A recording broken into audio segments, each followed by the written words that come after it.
హైదరాబాద్ నట్ట నడుమున 5,000 కోట్లు పెట్టి గాంధీ గారి స్టాచ్యూని పెట్టడానికి ప్రయత్నిస్తోంది కాంగ్రెస్ ప్రభుత్వం. అందులో 450 మంది కుటుంబాలను నాశనం చేసి వాళ్ళ ఇళ్లను ధ్వంసం చేసి ఈ విధంగా ప్లాన్ చేస్తున్నారు. ఏం చేయాలంటారు అసలు? నిన్నటిదాకా ఖమ్మంలో కూల్చేశారు, పేదాలను ముంచేశారు అని అన్నారు. రీసెంట్ గా మంత్రి గారు వచ్చి ఏం చెప్పారు? ఒక్కొక్కరికి ఎంత నష్టపరిహారం ఇస్తామన్నారు, వాళ్ళకి ఇల్లు ఇస్తామన్నారు. కాంగ్రెస్ పార్టీ ఎవరికి నష్టం అనేది చేయదు, ముఖ్యంగా హైదరాబాద్ లో చేయదు. హైడ్రా మొదలైనప్పుడు హైదరాబాద్ లో భయం మొదలైంది, కానీ చేసిన తర్వాత ఎంత గొప్పగా చెప్పుకున్నారు హైడ్రా గురించి. అసలు అంటే హైడ్రా జరిగిన తర్వాత ఎక్కడ ఏం జరిగింది, ఆ స్థలాన్ని ఏం చేశారు, దాని తర్వాత అభివృద్ధి ఏంటి అనేది కూడా సంబంధం ఒక్క సోషల్ మీడియాలో చూపించలేదు కదమ్మా. అంతా బీఆర్ఎస్ కమ్ముడు పోయినట్టు ఒక్కళ్ళు కూడా చూపించలేదు కదా. ఐడియా అధికారులే వాళ్ళ సోషల్ మీడియాలో పెట్టుకుంటున్నారు అక్కడ జరిగిన అభివృద్ధి అంతా. ఒక సోషల్ మీడియాలో వస్తుందా? ఒక మీడియాలోకి వస్తుందా? ఏపీలోకి మళ్ళీ ఎక్కడ కూడా మీడియాలన్నీ బీఆర్ఎస్ కమ్ముడు పోయినట్టు అవేమి చూపించలేదు. ఎంత అభివృద్ధి చెందింది కుకటపల్లిది, ఎంత అందంగా ఉంది. దుగ్గం చెరువు కాలం ఎంత మురికిగా ఉండేది, ఆ రోడ్లో రావాలంటేనే కంపు కొట్టేది. ఆ నీళ్ళే తాగేవాళ్ళు మన అమీర్పేట ఇటు సైడ్ వాళ్ళందరూ. కానీ ఇప్పుడు ఎట్లా ఉంది అక్కడ? నీళ్లు తోడే విధానం కూడా చక్కగా ఉంది. ట్యాంకులు వెళ్తున్నాయి, నీళ్లు ఇప్పుడు అమ్ముకుంటున్నారు, అదంతా బాగానే ఉంది. కానీ ఒక పార్క్ అనేది వెలిసేపటికి ఆ నదికి ఎంత అందం వచ్చింది, ఎంత విలువ ఉంది. ఇప్పుడు సేమ్ అంతే, గాంధీ గారి బొమ్మ పెడతాలో తప్పేముంది? మీరు అన్ని విగ్రహాలు పెట్టుకున్నారు కదా, మీరు పెట్టలేదు విగ్రహాలు అలవాటు చేసిందే మీరు. అభివృద్ధి అని విగ్రహాలన్నీ అలవాటు చేసిందే మీరు. మరి అట్లాంటప్పుడు తెలంగాణ ఇచ్చింది సోనియా గాంధీ, ఒక గాంధీ పేరు ఉంటుంది, తప్పేముంది తెలంగాణలో? అభివృద్ధి అయిన చోట ఎందుకు, అభివృద్ధి కాని చోట ఏమన్నా చేస్తే అభివృద్ధి అయిందని చెప్పుకో. ఎవరన్నారమ్మా అభివృద్ధి అయిందని? అన్ని లక్షల కోట్లు అప్పులు పెట్టి వెళ్తే అభివృద్ధి అయిందని ఎవరన్నారు? అప్పులు తీర్చాలంటే ఎట్లా? ఏదో పెట్టాలి. ₹1 ఆదాయం 5,000 కోట్లు కేటాయించారు, దానికి అయ్యిద్దని చెప్పారు. గవర్నమెంటే మొత్తం ఇచ్చేసిందని ఎవరైనా చెప్పారా? గవర్నమెంట్ సొమ్మంతా పెట్టేస్తుందని ఎవరైనా చెప్పారా? రాజకీయ నాయకులు ఉన్నారు 60 సంవత్సరాలు కాంగ్రెస్ పార్టీ సొమ్ము తిన్న వాళ్ళు ఉన్నారు తెలంగాణలో, తెలుసా మీకు?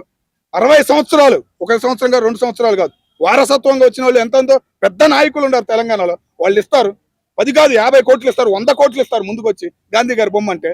వాళ్ళ ప్రోత్సాహం తేవడానికే, వాళ్ళని బయటికి నడిపించడానికే రేవంత్ రెడ్డి అన్న కష్టపడుతున్నాడు. వీడియోలు అన్ని బయట పెడుతున్నాడు, అన్ని అంతే. ప్రజల సొమ్ము ప్రజలకి ఖర్చు పెడతానికే సరిపోవట్లా. ఏది గవర్నమెంట్ ఎంప్లాయర్లకే డైరెక్ట్ గా పెట్టేవాడికి వాళ్ళకే కట్ అవుతున్నాయి. నాకు ₹1 రావట్లేదు చేతికి, మరి నాకు ₹1 రావట్లేదు అని కళాఖండం చూస్తున్నాడు. అట్లా జనం సొమ్ము ఎందుకు ఖర్చు పెడతాడు? కానీ కనబడని సొమ్ము ఉంది, బ్లాక్ మనీ అంటారు తెలుసా. నోట్ల రద్దు వల్ల కొంతే రద్దు అయింది, కానీ బంగారం రూపంలో చాలా ఉంది. వాళ్ళ అభిమానాన్ని గురించి వాళ్ళు బయటికి తెచ్చి హైదరాబాద్ గ్రేటర్ సిటీకి ఇంకొక ₹1 ఆదాయం చూపిపోతున్నాడు. ఇప్పుడు కృష్ణకాంత్ పార్క్ ఉంది, ₹10 టికెట్, వెళ్ళేది GHMCకేగా. మరి సేమ్ అట్లాగే గాంధీ గారి బొమ్మ పెడితే చూస్తానికి ఎంతో మంది వస్తారు. ఇప్పుడు గుజరాత్ లో పెట్టాడు ఆయన బొమ్మ, ఆయన ఎంతో చేశాడు గుజరాత్ కి, కానీ దేశానికి తెలియదు. తెలుసా దేశానికి ఎవరైనా? ఆ బొమ్మ పెట్టినాక ఎవరు ఈయన ప్రతి ఒక్కళ్ళు అడుగుతున్నారు. ముందు తరాలు చెప్పుకునే విధంగా గాంధీ గారి గురించి కూడా ఉండాలి. గాంధీ గారి గురించి ఇష్టం లేని వాళ్ళు నోటు ఎందుకు వాడుతున్నారు? వాడమాకండి. మీ రూపాయలు ఉన్నాయి కదా, దేవుడి దగ్గర పెట్టుకుంటారు కదా, ₹100 నోటు, 500 నోట్లు, వాడమాకండి. ఎందుకు వాడుతున్నారు మీరు?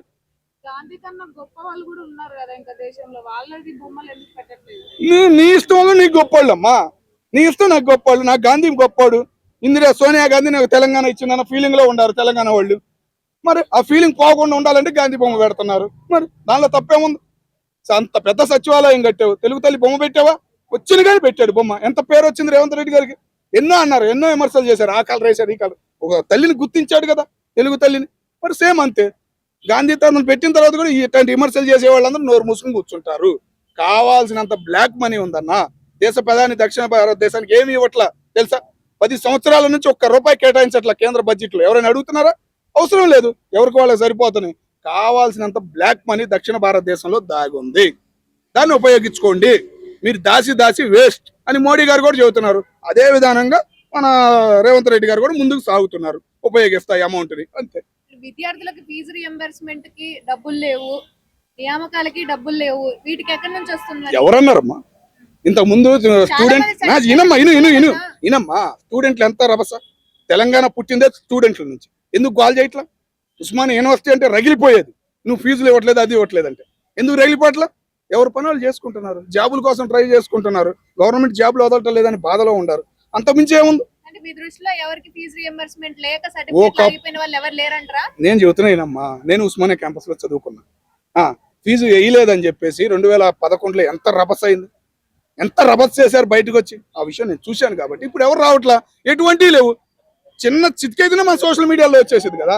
10 మంది పోగైనా సోషల్ మీడియాలో వచ్చేసింది. మరి ఏవి రావట్లేదంటే మేము అదే అనుకుంటున్నాం. గవర్నమెంట్ సూపర్ గా సాగుతుంది కాబట్టి పంచాయతీ రిజల్ట్ బాగుంటాయి. రేపు గ్రేటర్ హైదరాబాద్ రిజల్ట్ కూడా వస్తాయి. అయిపోయిన కానీ రైతు భరోసా అది వేస్తానన్నాడు కళాఖండ. మున్సిపాలిటీ అయిన కానీ వేస్తానన్నాడు.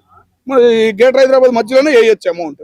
మరి కాంగ్రెస్ ప్రభుత్వం వచ్చిన తర్వాత వేస్తా అన్నది వేస్తా అని 4 సార్లు అన్నాడు అన్న. వేస్తాడమ్మా, తొందరగా ఉండాలి కదా. వేయటం మా కేసీఆర్ లాగా ఆయన పేరు మల్లారెడ్డి గారు 500 ఎకరాలు ఉంది, 500 ఎకరాలకి వేసారంట.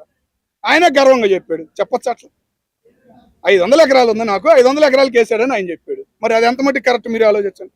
అంత అట్ట ఆ మాట చెప్పొచ్చు ఆయన అసలు అన్ని వేయొచ్చా, అంత అమౌంట్ వేయొచ్చా? మరి మీరు అర్థం చేసుకోండి. హైదరాబాద్కి ఆదాయం ఉందమ్మా, తెలంగాణకి హైదరాబాద్ ఆదాయం 60 సంవత్సరాల తెలుగు వారి కష్టం జరుగుతుంది. భయంకరంగా ఆదాయం వస్తుంది. ఆదాయాన్ని ఉపయోగించాలి, ఇంకా డెవలప్మెంట్ చేయాలి, జిహెచ్ఎంసీని ఇంకా ఎక్కువగా పెంచాలి అనే ఉద్దేశంతోనే పోతున్నాడు రేవంత్ రెడ్డి గారు. ఆయన ఎదిరించే వాళ్ళు నిలబడే వాళ్ళు ఎవరు లేరు.